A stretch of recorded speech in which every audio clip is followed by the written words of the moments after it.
오늘 하나님의 말씀은 역대상 21장을 보시겠습니다.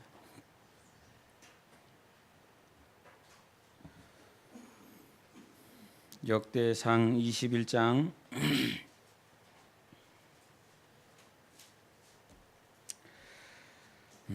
우리 18절만 보시겠습니다. 역대상 21장 18절만 우리 세 번 이렇게 보시겠습니다. 21장 18절입니다. 역대상 같이 우리 세 번 읽도록 합니다. 시작. 여호와의 천사가 갓에게 명령하여 다윗에게 이르시기를 다윗은 올라가서 여부스 사람 오르난의 다장마당에서 여호와를 위하여 제단을 쌓으라 하신지라. 여호와의 천사가 갓에게 명령하여 다윗에게 이르시기를 다윗은 올라가서 여부스 사람 오르난의 타작마당에서 여호와를 위하여 제단을 쌓으라 하신지라. 여호와의 천사가 갓에게 명령하여 다윗에게 이르시기를 다윗은 올라가서 여부스 사람 오르난의 타작마당에서 여호와를 위하여 제단을 쌓으라 하신지라. 아멘.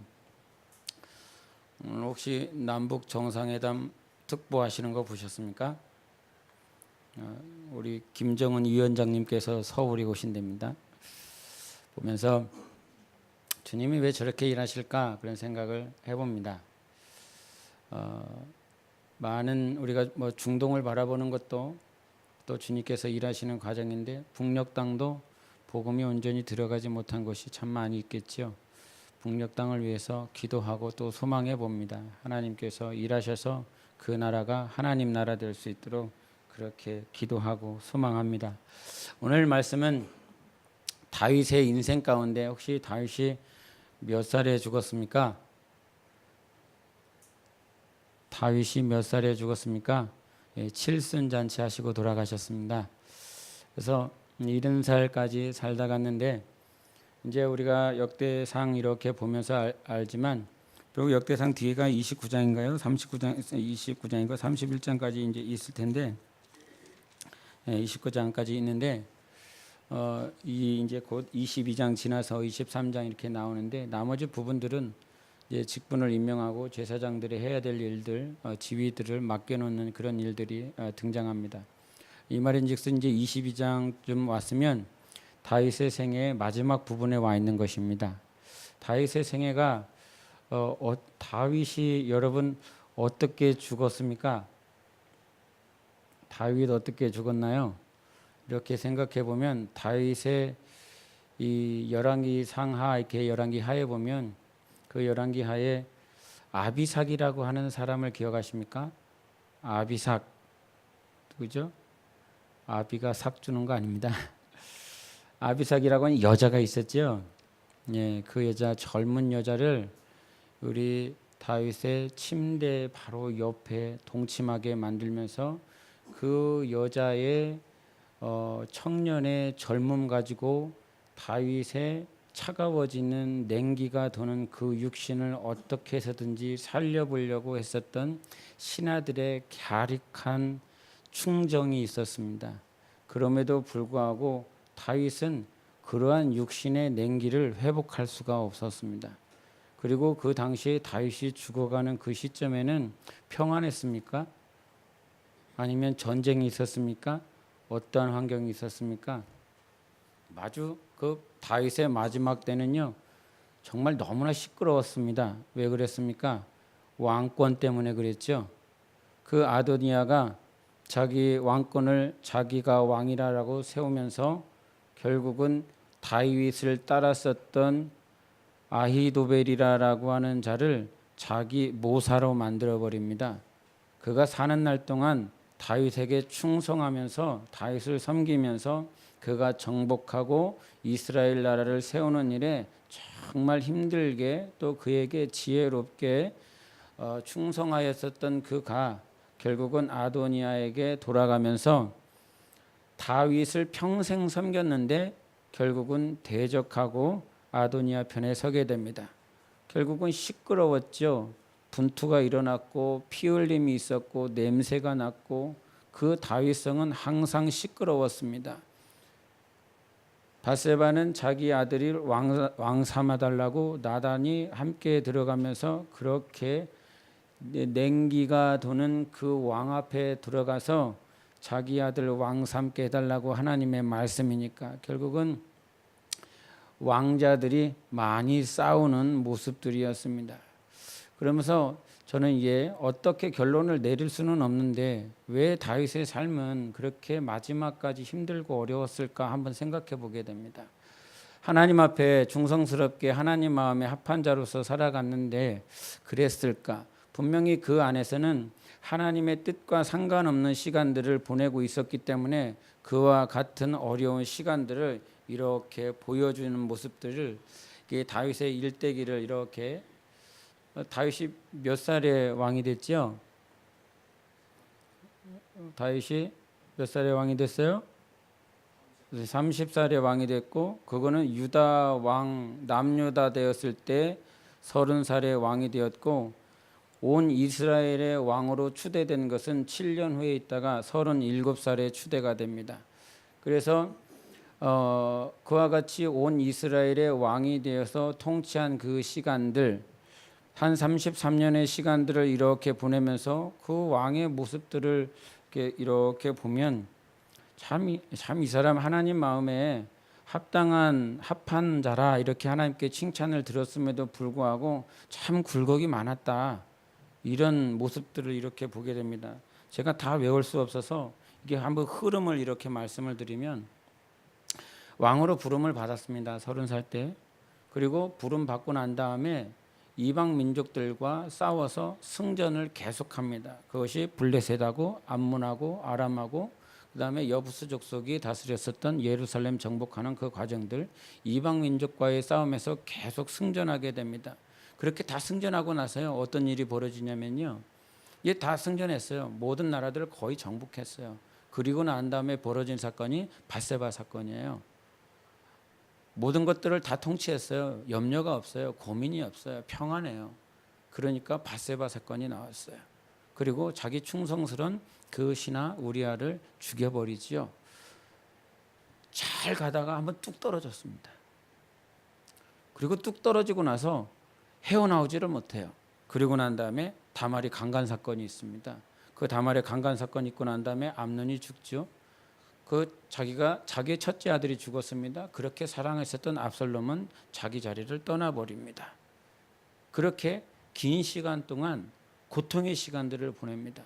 그리고 난 다음에 다윗성을 건축하고 장막을 세울 곳 언약궤가 들어와야 될 그 장막을 건축하고 언약궤를 이렇게 들어옵니다. 언약궤가 들어오고 난 다음에 그 이후에 또 압살롬이 반역을 합니다. 그리고 세바라고 하는 자가 반역을 합니다. 그렇게 언약궤 들어왔고 다윗성 건축했고 장막을 건축할 자리를 만들고 이렇게 있다가 다시 또 압살롬이 반역하고 세바가 반역하고 하는 그 시간들을 보내게 됩니다. 이렇게 굴곡진 삶들을 이렇게 봐요. 이 사람은 왜 그랬을까? 왜 이런 삶을 살아야 되나? 하나님 마음에 합한 자인데도 불구하고. 그런데 결국은 하나님 마음에 합한 자임에도 불구하고 이는 완전한 자가 아니라는 사실이었습니다. 완전하지 않다. 온전하지 않다. 제가 굉장히 괴로울 때가 있습니다. 언제냐면 막 은혜를 받았는데 은혜가 쏟아져 갈 때. 그때가 굉장히 힘듭니다. 내가 생명으로 충만하고 내가 은혜로 충만하고 하나님이 너무너무 가깝게 느껴지고 내 안에서 막 역사하고 내 안에 정말 주님이 계시다. 내 안에서 주님께서 막 역사하시는 소용돌이가 내 안에 가득한데 그 다음날 그 소용돌이가 싹 꺼져버렸어요. 그거만큼 괴로운 게 없더라고요. 우리가 하나님 앞에 세움을 받는 그 과정들이 이렇게 다윗의 모습처럼 굴곡진 삶을 살아가는데 오늘 이 21장 본문에 나와 있는 이 모양은요, 하나님께서 다시 예배를 회복하는 본문입니다. 우리 26절을 한번 보실까요? 21장 26절입니다. 시작. 다윗이 거기서 여호와를 위하여 제단을 쌓고 번제와 화목제를 드려 여호와께 아뢰었더니 여호와께서 하늘에서부터 번제단 위에 불을 내려 응답하시고, 하나님께서 이 번제와 화목제 지지난주였습니까? 그때 말을 했을 때 언약궤 들어올 때에 언약궤 들어왔을 때 다윗이 춤추고 기뻐하고 백성들 앞에 축복하면서 번제와 화목제를 같이 나누었었던 사건들을 기억하고 계십니까? 그 번제와 화목제를 나눴었던 그 사건이 다시 나옵니다. 우리가 항상 예배 성공하기를 원하는데 지금 요 사건들은 언제 이렇게 벌어졌냐면 내가 성전을 짓겠습니다. 이런 마음을 가졌습니다. 성전을 지으리라 라고 하는 이 마음을 가지고 있다가 결국은 하나님께서 이 마음을 안 붙잡아 주시죠. 너에게 허락되지 않았다라고 그럽니다. 그 다음 사건이 어디냐면 앞에 한번 보시겠습니다. 21장 5절 보시겠습니다. 21장 5절 같이 읽겠습니다. 시작. 요압이 백성의 수요를 다윗에게 보고하니 이스라엘 칼을 뺄 만한 자가 110만 명이요 유다 중에 칼을 뺄 만한 자가 47만 명이라. 21장 처음 소제목이 다윗의 인구조사죠. 그리고 난 다음에 하나님께서 이 다윗이 찾은 거 아닙니다. 다윗이 오르난의 타작마당에 가서 자기가 직접 찾아내서 여기가 좋겠다 이렇게 하지 않았습니다. 여호와의 천사가 선지자를 시켜서 다윗에게 말해라. 오르난의 타작마당에 가서 거기서 제단을 드려라 이렇게 말을 합니다. 여러분, 우리가 예배에 대한 모습들이 항상 우리는 범죄하는데요. 교만이라고 하는 이 단어를 여러분이 늘 잘 알지만 신명기 8장에는 이렇게 말을 합니다. 8장 14절에 네 마음이 교만하여 내 하나님 여호와를 잊어버릴까 염려하노라 이런 말씀하십니다. 교만이라고 하는 그 말을 무엇과 연결을 시키냐면 하나님을 잊어버릴까 염려한다는, 즉 교만이라고 하는 상태는 하나님을 잊어버린 상태입니다. 하나님이 생각나지 않습니다. 여러분, 오늘 한번 생각해 보세요. 내가 하나님을 잊고 살았나 기억하고 살았나. 저는 목회하면서 가장 감사하고 직분자로 하나님 앞에 부름받고 난 다음에 가장 감사한 건 뭐냐면 평신도 때보다 하나님께 직분을 받아서 살아가고 있는 이때에 항상 주님을 생각하며 살아갈 수 있도록 주님이 은혜를 베풀어 주신 것이 제일 감사합니다. 걸어 다닐 때마다 누워 있을 때도 또 내가 모든 순간순간마다요 주님을 생각해요. 모르겠습니다. 제가 세상에서 일을 안 하기 때문에 이런 모습일 수도 있겠다 생각해 보지만 세상에서 일을 하든 일을 하지 않든 내가 그리스도의 사람이라면, 내가 주님의 사람이라면 주님께 속하였기에 주님께 속한 것만 생각하겠지요. 그럼에도 불구하고 우리는 항상 주님을 생각하지 않고 있을 때가 있습니다. 그게 교만이라는 것입니다. 주님을 생각하면 내 심령 가운데 누가 자리하고 계실까요? 하나님이 자리하게 되십니다. 주님을 생각하면 주님이 내 자리에 와 계십니다. 그런데 주님을 생각하지 않고 있다라고 하는 건 내가 내 마음의 주인이 되었든지 아니면 원수 마귀가 미혹의 영이 5만 가지 잡것들의 생각들을 갖다 놓고 그것들이 주인 되게 합니다. 사도 바울은 세상에 배운 모든 지식들이 배설물이라고 그랬는데 그 배설물이 어느 순간 나에게 주인이 되어서 배설물 쓰레기가 나의 주인이 되는 모습들을 이렇게 보게 됩니다. 교만이라고 하는 그 교만, 오늘 21장의 센서스, 즉 인구조사하면서 다윗은 그렇게 드러납니다. 이미 이전에 언약궤가 들어왔습니다. 다윗성을 지었고 장막 지을 곳을 만들었고 그 장막을 짓고 언약궤가 들어왔습니다. 하나님이 기뻐하실 일 얼마나 많이 했는지 몰라요. 그의 생각에 성전을 지어볼까? 나는 백향목궁에 거하고 있는데 우리 주님은 저 장막에 저 밖에 계신다. 그래서 성전 지을까지 생각합니다. 주님 얼마나 기뻐하셨겠어요. 그럼에도 불구하고 솔로몬에게 그 일을 위임시켰지만 다윗의 삶은 이렇게 순간 그 시간 동안 하나님을 기쁘시게 하는 시간들을 다 가졌어요.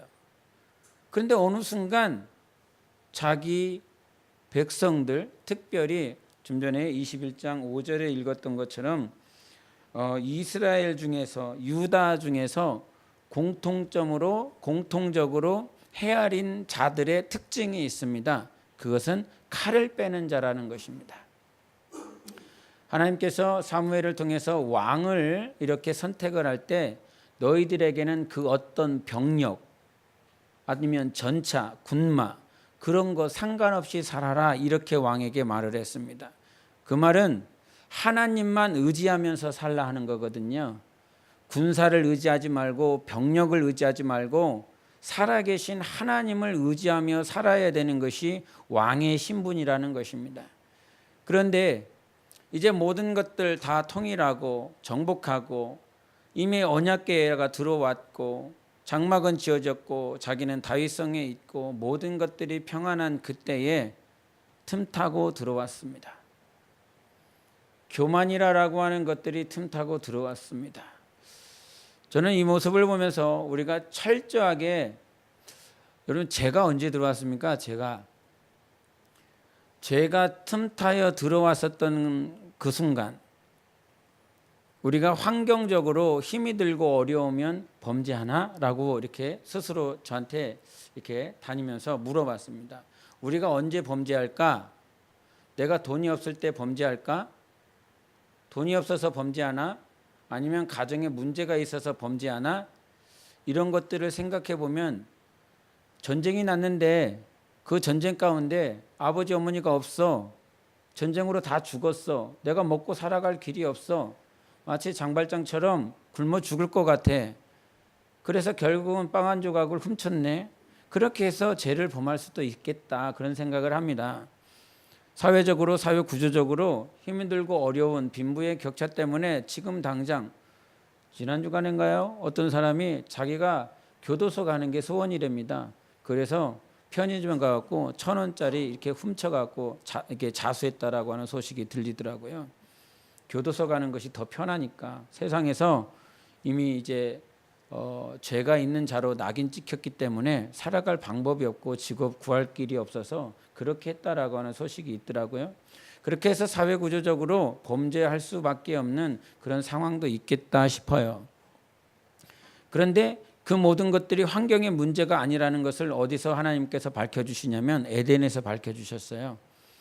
하나님이 보시기에 좋았다라고 하셨지 않습니까? 하나님께서 가장 아름답게 만드셨습니다. 우리 인생을 위해서, 인류를 위해서 가장 좋은 환경들로 만들어 주셨음에도 불구하고 인생은 그 좋은 환경 가운데서 범죄하였습니다. 하나님을 떠났습니다. 결국 죄라고 하는 건 내가 언제 들어오느냐? 하나님이 없을 때 들어옵니다. 내 안에 하나님이 없을 때 무섭게 죄는 들어오는 것입니다. 그래서 오늘 말씀이 무거울 수도 있겠다, 그런 생각을 해봅니다. 죄에 대해서, 교만에 대해서 이런 것들 생각해 보면 생명과 은혜와 사랑과 전혀 상관없는 것들인 것 같아서 때로 무거울 수도 있을 것 같은데, 우리 삶에 있어서 내가 생명이 있을 때가 맞나 사망이 나를 틈타려 할 때가 더 맞나? 생명으로 더 충만하시기를 바랍니다. 하나님의 사랑으로 더 충만하기를 원해요. 그런데 우리가 조심해야 될 건 베드로전서 5장 8절에도 말씀하신 것처럼 사도 베드로가 원수마귀가 우는 사자와 같이 삼킬 자를 찾을 것이니까 너희들 근신하고 있어라, 깨어 있어라. 그 원수마귀를 이길 수 있는 것은 믿음 안에서 이길 수 있다, 이런 고백을 하셨던 것처럼 실제적으로 우리가 신앙생활하면서 많은 생각들을 빼앗기지 않습니까? 지금 당장 우리가 예배를 통해서, 기도를 통해서, 성경을 보면서 많은 은혜를 받고 하나님은 살아계십니다라고 내 영혼이 확증받은 것처럼 기뻐하고 감사할 수 있는 그 순간에도 원수는 지금 여전히 죄성을 틈타 우리에게 온갖 범죄하게 한다 이 말이죠. 그래서 다윗의 삶 가운데 그가 하나님의 언약궤를 드리고 장막을 짓고 그렇게 하나님 기뻐하시는 일을 했음에도 불구하고 그의 삶 가운데 인구를 이렇게 측량하고 칼을 뺀 자들을 이렇게 숫자를 헤아리며 자기의 교만함을 하나님 앞에 이렇게 드러냈습니다. 교만이 드러나면, 죄가 우리 가운데 들어오면 우리 삶의 모든 것들이 탕진되는 것입니다. 우리의 영혼의 것들 다 탕진되는 것입니다. 이것이 너무 괴롭습니다. 이것이 때로는 정말 힘듭니다. 죄로 인해서, 교만으로 인해서 우리의 모든 것들을 다 잃은 것이 여러분 안 힘듭니까? 안 어렵습니까? 돈을 잃어버리는 것에 대해서는 우리가 촉각을 세우고 돈이 없어지고 돈이 사라지는 것에 대해서는 정말 촉각을 세우지만 내 영혼에 가지고 있었던 것, 소유했던 것, 이거 다 탕진하는 거 얼마나 괴로운지 알아야 되는 것입니다. 그래서 우리가 신앙생활하면서 죄로 말미암아 탕진되어 버린 이 모습들을 지난 주일 저녁에도 두 아들을 통해서 보여줬던 것처럼 그 죄로 인해서 정욕을 쫓아서 자기의 삶 가운데 모든 것들 다 탕진해 버렸었던 그 둘째 아들, 자기의 불의로 말미암아 열심으로 인하여 자기의 모든 것들을 잃어버렸습니다. 특별히 가장 중요한 것 잃어버린 건 하나님을 잃어버린 것이라고 그랬죠. 가장 중요한 것이 아버지께서 자기에게 주실 그 재산을 잃어버리는 것으로 괴로운 것이 아니라 하나님께서 잃어버렸다라고 하는 그 말씀은, 내가 잃어버린 자를 찾으러 왔다라고 하는 그 말씀은 하나님과의 관계 잃어버린 것, 깨져버린 것, 하나님이 보이지 않는 것, 하나님이 들려지지 않는 것. 여러분, 왜 하나님이 믿어지지 않았습니까? 하나님이 믿어지지 않는 이유는 단 한 가지였습니다. 죄 때문에 했어요. 죄 때문에 하나님이 믿어지지 않았습니다. 죄 때문에 하나님 앞에 나아갈 수도 없었고 죄 때문에 하나님의 음성을 들을 수도 없었습니다. 그런데 이 모든 죄를 예수 그 십자가의 보혈로 다 사하여 주시고 하나님이 믿어질 수 있도록 만들어 주셨습니다. 하나님이 믿어질 수 있는 은혜를 우리에게 베풀어 주셨습니다. 그럼에도 불구하고 우리는 항상 교만하죠. 하나님을 내 안에서 비워내기를 원합니다. 하나님, 이거 하려면요 내가 얼마나 많은 손해를 봐야 되는지 아십니까? 내가 이 일들을 하려면 얼마나 많은 사람들에게 모진 그 고통을 받아야 되는지 아십니까? 오히려 그 순간에 잠깐 참고 모욕당하고 정말 그 안에서 돈 잠깐 잃어버리는 그것들을 생각하지 않고 그냥 하나님 잠깐만요, 주님 잠깐만요, 내가 등질게요, 이 순간만 주님도 눈 감아주세요. 이런 것들이 우리 삶 가운데 계속 체질이 되어지다 보면 우리는 절대로 성령의 충만함을 회복할 수가 없습니다. 예배를 회복시켜 주시는 그 하나님이 오늘 말씀에 다윗이 교만해지고 그 교만으로 인하여 결국은 하나님께서 벌하셨어요. 그런데도 우리에게 희망이 있다라고 하는 것을 봅니다. 왜냐하면 그 교만에서 모든 것들을 다 잃어버릴 만큼 하나님과의 관계가 퇴색되어져 버렸고 멀어져 버렸었던 그 다윗에게 주님께서 여호와의 천사를 통해서 너 오르난의 타작마당에 가서 번제를 드리며 화목제를 드려라. 누가 회복시키시냐면 하나님께서 회복시키십니다. 하나님께서 우리가 교만해서 하나님을 멀리 떠났는데도 불구하고 하나님의 모든 것들을 다 탕진해 버렸는데도 불구하고 하나님께서 하나님의 은혜로 말미암아 우리를 회복시켜 주시고 예배를 회복시켜 주시고 번제를 통해서 하나님 앞에 서게 하시고 화목제를 통해서 영혼들을 향해서 섬기고 사랑할 수 있는 은혜를 하나님께서 허락해 주십니다. 그 하나님의 은혜가 오늘도 있기 때문에 우리 삶 가운데 정말 내 교만으로 인하여 하나님을 멀리 떠나지 않도록, 교만이라고 하는 건 하나님을 생각하지 않는 것입니다. 하나님을 잊어버리는 것입니다. 오직 내 안에 예수 그리스도가 사는 그런 거룩한 삶이 있어야 되는 것입니다. 그러지 아니하고서는 교만으로 그 죄로 인하여 우리는 예배의 연속적인 그 성공을 할 수가 없습니다. 예배라고 하는 것을 주님께서 정의해 주셨지요. 사마리아 여자에게 예배가 필요하는데 어떤 예배를 드려야 되냐면 성령과 진리로 예배 드려야 된다. 예루살렘에 있지만 그리심산에서 그와 같이 하나님을 찾고 있지만 하나님께서 모세를 통해서 축복하신 그 땅이 중요한 게 아니야. 그 땅에 있는 것이 중요한 것도 아니고 예루살렘에 있는 것도 중요한 것도 아니고, 근데 예루살렘에 있지만 하나님께서 축복하신 그 그리심산에 있지만 성령과 진리가 없는 그런 예배로 우리는 하나님을 멀리 떠납니다. 좀 전에도 제가 하나님 앞에 감사한 거, 순간순간 걸어다니면서도 내가 누워있으면서도 주님을 생각하고 있는 것, 주님을 바라보고 있는 것, 그것이 예배거든요. 지금 예루살렘에 있지만 주님을 생각하지 못하는 교만이 있습니까? 그리심산에서 하나님께 기도하고 능력을 구하고 은사를 구하고 있지만 주님이 안 계십니까? 하나님이 찾으시는 예배가 있다라고 그랬죠. 하나님은 영이시라 그랬습니다. 오늘도 언제라도 어디서라도 천지에 충만하신, 그래서 무소부지하다라고 그랬죠. 안 계신 곳이 없다. 천지에 충만하신 분이시다. 이렇게 말씀하십니다. 예배는 연속성이 있어야 됩니다. 예배는 지속할 수 있어야 됩니다. 그런데 원수는, 귀신들은 우리의 예배가 연속적으로 이어지지 않기를 항상 끊어놓습니다. 하나님 앞에 예배드리는 우리가 항상 예배를 드리는 자, 여러분 천국에 어떤 자가 갈까요?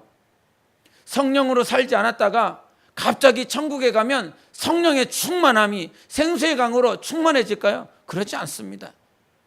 천국에 가서 우리가 영원토록 예수 그리스도를 찬양하는 예배 드릴 거 아닙니까? 주님을 만나는 것, 그 얼굴을 배우는 것, 그것이 예배인데 어떤 자가 예배 드릴 수 있겠습니까? 이 땅에서 주님 다 비우고 주님 생각하지 않고 주님과 상관없이 살던 자가 갑자기 죽어서 정말 성령은 모셔드렸으니까, 방언도 말을 했으니까 내가 천국에 가서 성령의 충만함으로 성령의 인도함 받아 우리 주님의 낯을 배울 수 있을 거야? 저는 그렇게 보지 않습니다. 이 땅에서 주님과 연속적이지 않고 주님을 멀리 떠난 자가 갑자기 천국에서 성령의 충만함 생수의 강으로 가득 찬 자, 그렇게 될 수 없다. 왜 그럴까요? 그 나라 예배 드리는 곳, 그 영원한 예배를 드리는 곳, 여러분 예배가 기쁨입니까? 여러분에게는 감사입니까? 저는 그러지 않습니다. 오늘 예배 설교를 전하기 위해서 항상 고민하는 나입니다. 설교를 어떻게 전해야 되나, 무엇을 전해야 되나 고민하는 겁니다. 오늘 예배를 전하고 나서 괴로울 때가 있습니다. 내가 사람의 말을 전한 건 아닌가, 괴로울 때가 있습니다. 잠이 안 올 때가 있습니다. 내가 전하고 나서 내가 은혜를 받지 못해서 죽을 것처럼 힘들 때가 있습니다. 그런데 이와 같은 예배를 드림에도 불구하고 항상 주님 앞에 서 있는 내 모습을 발견하게 됩니다. 주님 앞에 서 있는 것, 사람에게 한 번 죽는 것은 정하여진 것이요, 그 외에는 하나님 앞에 다 설 거 아닙니까? 다 쓰실 것입니다. 우리 각자 다 쓸 겁니다. 그런데 그때 쓸 때 어떤 자가 쓸 거냐? 이 땅에서 성령으로 산 사람, 잠깐 성령의 충만함을 받았었던 사람이 아니라 성령으로 끝까지 산 사람, 성령을 의지하며 산 사람, 예배가 기쁨이고 예배가 감사고 항상 그렇게 되지 않더라고요. 육체가 피곤하면요 막 눈이 감길 때도 있습니다.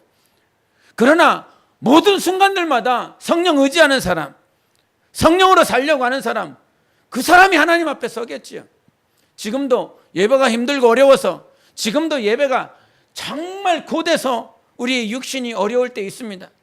그러나 성령이 붙들어 주시는 예배는 항상 승리하는 것입니다. 성령이 붙잡아 주시고 성령이 인도하시는 것은 요한복음 16장에 말씀하신 것처럼 성령은 모든 진리 가운데 우리를 인도하신다 말씀해 주셨습니다. 성령이 진리 가운데 인도한다고 말씀하셨습니다. 성령과 진리가 있는 것이 예배인 것입니다. 성령이 진리로 모든 진리 가운데 우리를 인도하면 성령이 진리로 인도하는 그곳에서 우리는 예배 성공할 수 있는 것입니다. 내가 나를 비우고 교만을 비우고 하나님으로 채워질 때 우리는 예배 성공할 수 있습니다. 예배 성공하는 자, 정말 예배를 성공할 수 있는 교회가 간절히 되기를 원해요. 그 예배 성공하는 교회, 예배와 전혀 상관없는 자가 아니라 오늘도 연속적으로 예배를 성공하는 자가 되기를 원해요. 복음을 전하면서 가장 신경질 날 때가 있습니다. 언제 신경질 나냐면 이렇게 예수 믿으세요. 전단지를 딱 줬습니다. 근데 한 걸음 딱 앞에 지나쳐서 갔는데 뒤에서 지직하는 소리가 들립니다. 전단지 팍 찢는 소리가 들리죠. 제 인격이 찢어지는 것 같아요. 내 인격이 완전히 무시되는 것 같아요. 그때 주님께서 하시는 말씀이 있었습니다.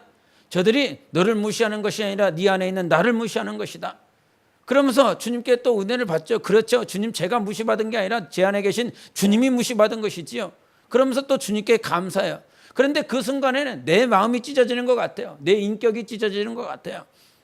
그러면서 속으로 그래요. 저 이렇게 욕은 할 수도 없고 내 마음 가운데서 찢을 거면 받지나 말지 이렇게 하면서 제가 지나칩니다. 내 마음 가운데 모든 순간순간들마다 여러분, 제가 주일에도 잠깐 그랬지만 복음을 전하면서 딴 생각하고 돌아다니지 않습니다. 계속 복음을 전하며 기도합니다. 찬양합니다. 나의 죄를 씻기는 예수 피밖에 없네. 너는 정말 예수 피로 씻어서 받았느냐? 네 질병은 예수 피로 씻음 받았느냐? 네 저주는 예수 피로 씻음 받았느냐? 예수 피로 씻음 받았나? 예수 피로 씻음 받은 나 영은 예수의 보혈로 모든 질병에서 치유받은 나, 모든 저주와 의원을 담당하신 예수 그리스도, 막 찬양이 절로 나옵니다. 감사가 절로 나옵니다. 그럼에도 불구하고 복음을 전할 때 육신이 보이면 하나님이 잠깐 잊혀집니다.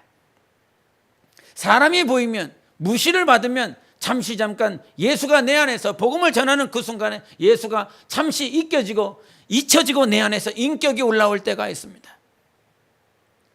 그러면서 정말 내 안에서 주님만 있으세요. 주님만 내 안에 있으세요. 주님만 있기 원합니다. 오직 주 예수만 내 안에 있으소서. 내 입술로 전하지 않고 내 마음으로 전하지 않고 내 안에 오직 생수의 강이 부어져서 주님이 전하세요. 주님이 내 입술을 사용하시고 내 마음을 그렇게 주장해 주셔서 이런 기도합니다. 그러면서 예배에 대해서 다시 한번 생각해 보는 것이죠.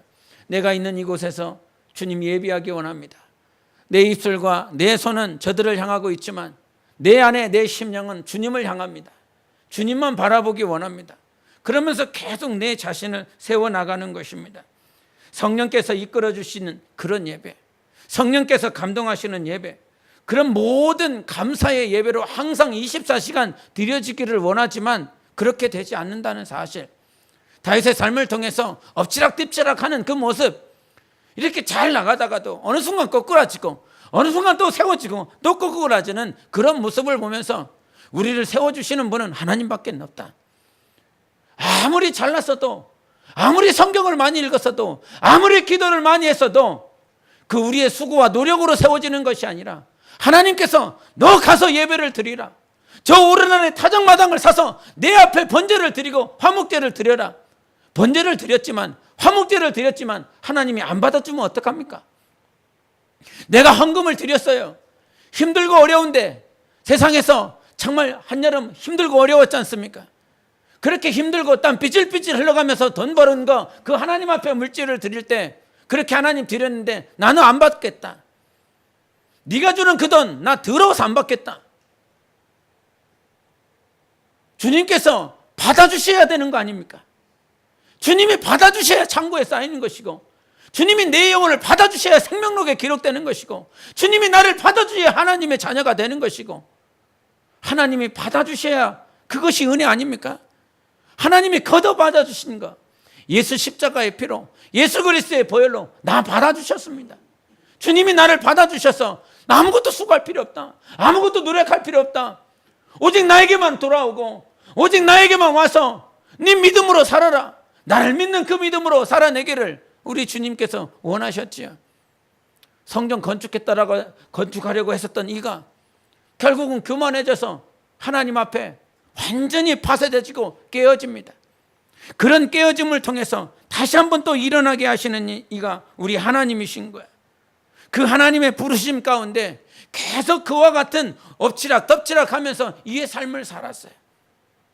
좀 전에도 말씀을 드린 것처럼 이 다윗의 이 본문까지 오기까지 다윗의 생애는 수많은 시간들을 보내고 나서 이제 그가 이렇게 숫자를 세고 인구수를 세고 이제 다시 한번 오르나라의 타작마당에서 그가 예배를 회복하고 예배 회복하고 난 다음에 아도니아가 반역이 있었고 이제 솔로몬을 추대하고 난 다음에 한 3, 4년 뒤면은 다윗은 사라집니다. 그렇게 타작마당에서 예배드린 그 다윗은 3, 4년 후에 이 세상을 떠났습니다.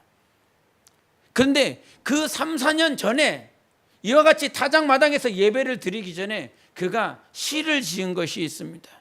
자기 전생애를 보내면서 거의 66세에 오르날의 타작마당에서 예배를 드렸는데 그 전까지 다 보내고 난 다음에 이가 시편을 기록한 것이 있는데 그것이 우리 사무엘 하에 있습니다. 우리 한번 보시겠습니다. 사무엘 하 22장을 보시겠습니다. 어떤 시를 지었을까요, 여러분? 사무엘 하 22장입니다. 우리 1절부터 4절까지만 보겠습니다. 22장이 다 그의 시편인데 사무엘 하 22장 2절부터 4절까지만 같이 읽겠습니다. 시작. 이르되 여호와는 나의 반석이시요 나의 요새시요 나를 위하여 나를 건지시는 자시요 내가 피할 나의 반석의 하나님이시요 나의 방패시요 나의 구원의 뿌리시요 나의 높은 망대시요 그에게 피할 나의 피난처시요 나의 구원자시요 나를 폭력에서 구원하셨도다. 내가 찬송받으실 여호와께 아뢰리니 내 원수들에게서 구원을 받으리로다. 아멘. 정말 아멘이 되십니까?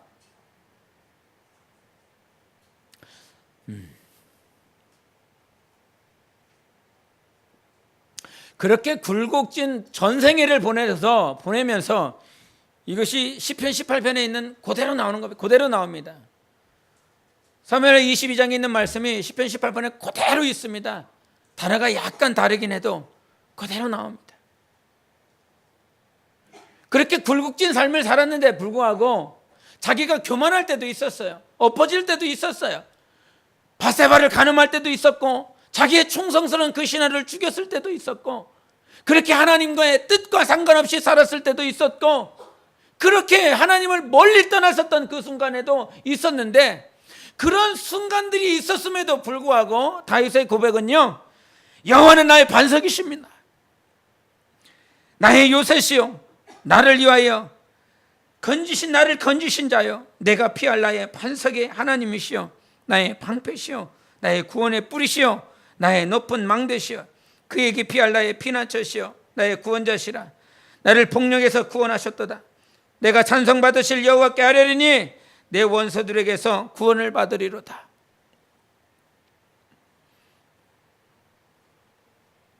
자기의 감정, 자기의 계획, 자기의 마음, 자기의 것으로 찼을 때도 있었습니다. 분명히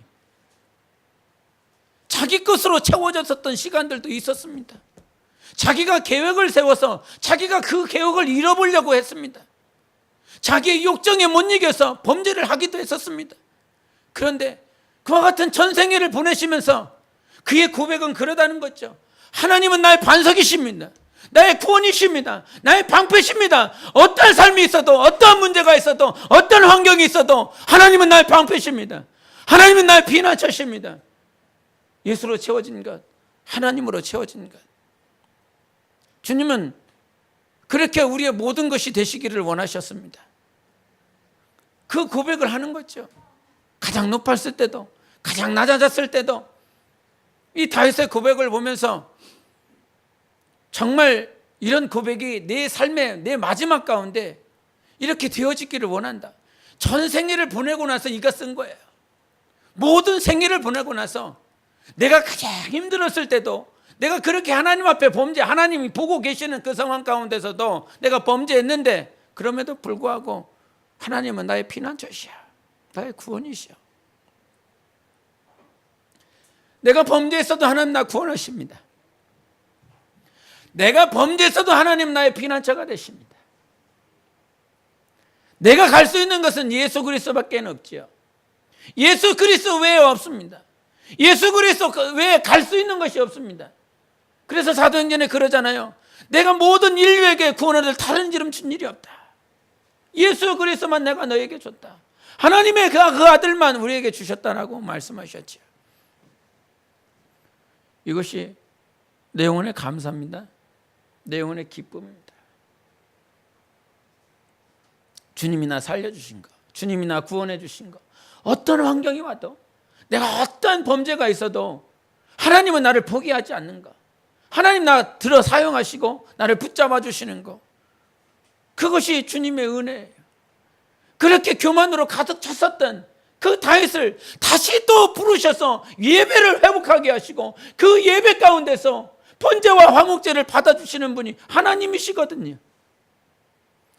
주님은 오늘도 내가 하나님 앞에 온전히 세워지기를 원하십니다.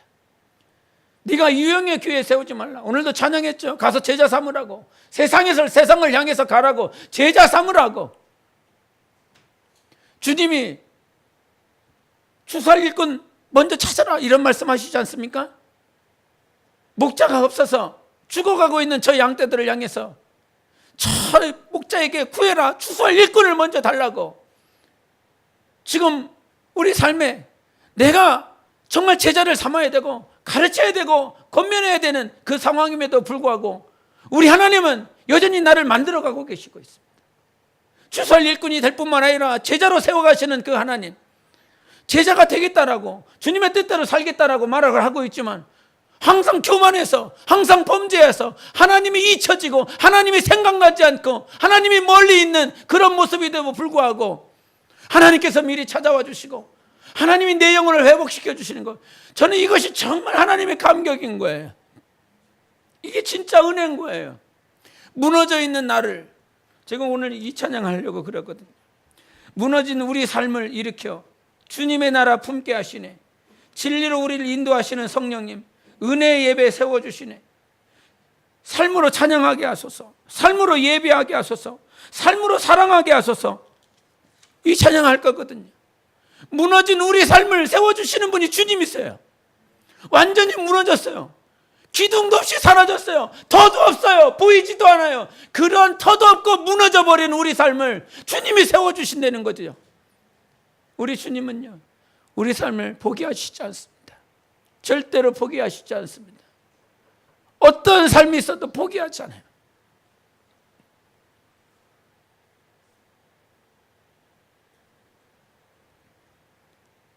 당신의 가정을 내가 포기하고 싶을 때가 있어요. 내가 내려놓고 싶을 때가 있어요. 할 만큼 했는데, 노력할 만큼 했는데, 수고할 만큼 수고했는데 안 되겠다. 더 이상 할 수가 없다. 더 이상 할 수가 없다.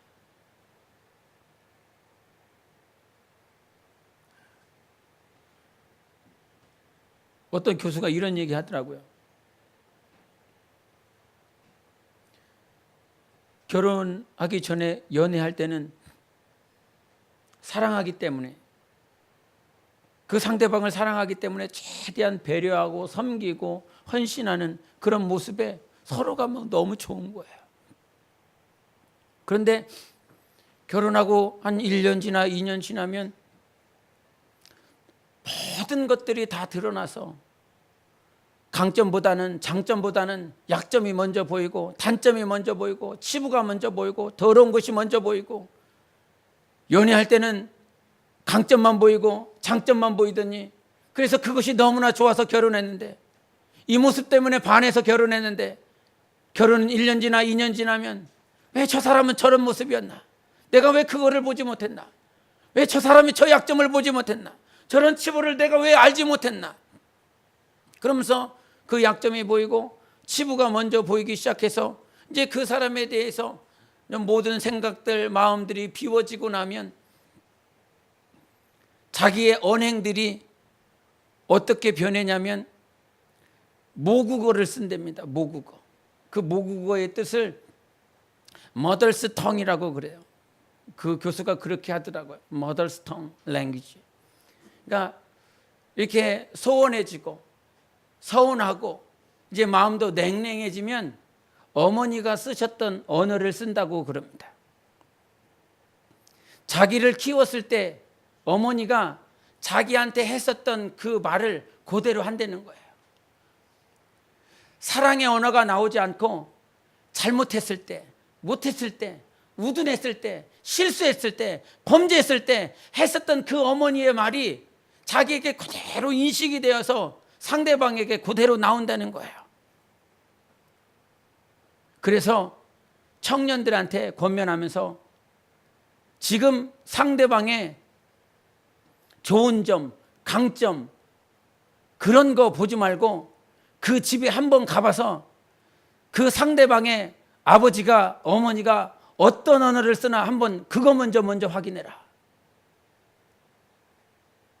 어떤 환경이 와도 힘들고 어려운 그 환경이 왔었을 때 진짜 자기가 체득되었었던 그 가정 안에서 배웠고 보았었던 것들이 그때 드러날 것이다.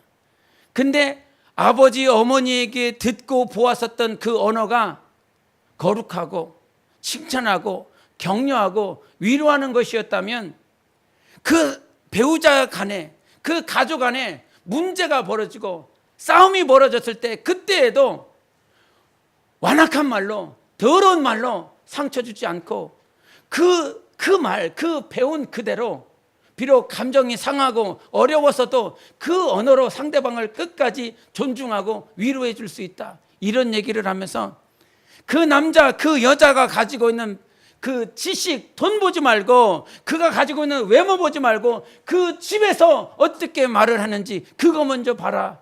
이런 얘기를 한다고 하더라고요. 그러면서 그 청중들에게 자기 남편이 대부분 여성들이었는데 자기 남편이 언어를 아름답게 귀하게 쓰시는 분 손 들어보세요. 그랬더니 한 30-40%가 이렇게 들더라고요. 나머지 한 60%는 손을 못 들더라고요. 그러면서 그 30-40% 되는 그 남편은 그 아내한테 정말 귀하게 아무리 힘들어도 욕하지 않고 발길질하지 않고 존중하고 위로해 줄 수 있습니다. 그러면서 농담으로 하는 말이 근데 그 유일하시고 하나밖에 없는 아내한테만 그러는 게 아니라 모든 여자들한테 그러니까 조심하라고 그러면서 농담을 했다고 하더라고요.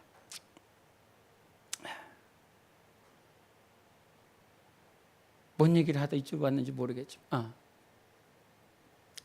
주님을 사랑했었던 주님이 우리를 사랑했다고 그랬죠. 식어지지 않는다면 주님의 사랑이 내 안에서 식어지지 않는다면 주님은 항상 내가 너를 사랑하고 내가 너를 세우고 내가 너에게 생명을 주고 그 말씀을 계속하시지 않겠습니까? 하나님은 생명이시니까요. 사랑이시니까요. 내가 범죄했어도 내가 실수했어도 내가 연약하게 넘어졌어도 하나님은 나를 사랑하시니까 그 사랑은 변치 않으니까 그 사랑으로 그 생명으로 나를 항상 그렇게 대해주실 것입니다. 아멘이십니까? 정말 우리 주님은 그와 같이 대해주십니다. 주님의 모국어는 사랑이에요. 주님은 항상 아버지께 그렇게 배웠어요. 주 예수 그리스도께서 우리에게 보여주신 거 사랑이었습니다. 내가 너를 사랑한다고 내가 너를 포기하지 않겠다고 그와 같이 버려두지 않겠다고 그 말씀 항상 하신 것이었습니다. 저는 우리가 그렇다 이 말이죠. 다윗의 말년의 삶을 돌이켜보면서 그것처럼 성령이 충만할 때도 있을 것이고 여러분이 하나님을 멀리 두고 하나님을 떠나고 싶고 하나님을 내 안에 두고 싶지 않을 그런 순간도 있을 것이지만 내가 정말 하나님으로 말미암아 성령 충만할 때는 할지라도 내가 가장 낮아져서 없어져서 막 교만으로 가득 차 있을 때도 하나님이 나를 일으켜 주시는 분, 나를 세워주시는 분, 내 영혼의 예배를 받아주시는 분, 오늘도 범죄하여 눈물 뿌리면서 주님 앞에 예배할 때도 내 영혼을 위로하시고 생명으로 채워주시는 분, 내가 당연히 성령이 충만하여 주님 앞에 드려질 때도 우리 하나님은 나를 영접하시고 받아주시는 분, 나는 그런 하나님이 좋습니다. 그런 하나님은 우리에게 선하신 분이십니다. 그 하나님을 우리에게 주셔서 영생할 수 있도록 허락해 주셨어요. 주님, 나를 정말 사랑하시는 분, 우리는 이 세상 떠나서 우리의 영혼이 신령한 몸을 다시 거듭나서 그 신령한 몸을 입고 주님을 배울 때 우리는 그분 뵈야 될 거 아닙니까? 그분 만나러 가야 될 거 아닙니까? 7, 80년 지나고 난 다음에 그분 뵈면서 그분 영원토록 찬양해야 될 거 아닙니까? 30년, 40년 얼마만큼 더 많이 버시겠습니까? 얼마만큼 더 많이 승진하시겠습니까? 얼마만큼 더 좋은 집을 마련하시겠습니까? 그거 아니잖아요. 여러분, 그거 하려고 사시는 거 아니잖아요. 그죠? 그거 하려고 사시는 거 아니잖아요. 정말 우리 삶에 항상 무너질 수밖에 없는 이 마음으로는 하나님의 법을, 육신으로는 죄의 법을 섬기는 그러한 모양이 있지만 오늘도 내 안에 사망의 법이 다 물러가고 생명의 성령의 법이 우리를 해방시켜 주셨기에 그리스도 안에서 항상 세워주시는 그 하나님 앞에 서시는 영혼이 되시기를 바랍니다. 예배를 지속할 수 있는 능력 주세요. 내가 가정에 있든 회사에 있든 내가 어느 공동체 안에 있든 예배를 영속할 수 있도록, 예배를 지속하며 하나님을 바라볼 수 있도록 주님 내 영혼을 세워주세요. 어떤 환경 가운데서도 주님 바라볼 수 있도록 내 눈 열어주시고 그렇게 주님 찬양하며 살기 원합니다. 오늘 이 순간을 성령의 충만함으로 예배드리게 도와주셔서 성령 충만한 자로 항상 하나님 앞에 설 수 있는 그런 체질이 되기를 원하오니 주님 나 불쌍히 여겨주세요. 그런 기도가 교만이 있을 수도 있겠지요. 그러나 그 순간 하나님이 내 안에서 생각나고 하나님의 말씀이 나를 가르쳐줘서 교만이 물러가시는 여러분 되시기를 바랍니다. 어둠이 물러가고 사망이 물러가고 그 빛이 비추시는 여러분 영혼의 삶이 되시기를 예수 이름으로 축원합니다. 우리 함께 이 시간 기도하실 때 하나님, 무너진 우리 삶을 일으켜 주시옵소서. 무너진 우리 가정을 세워주시고 무너진 교회를 세워주시고 무너진 나 영혼을 세워주셔서 예배로 항상 주님 앞에 설 수 있도록 나 영혼을 인도해 달라고, 정말 주께서 내 영혼의 예배를 받으시고 번제로 화목제로 주님께서 세워주시는 그 은혜를 항상 누릴 수 있도록 예수의 외치고 기도하시겠습니다. 예수여.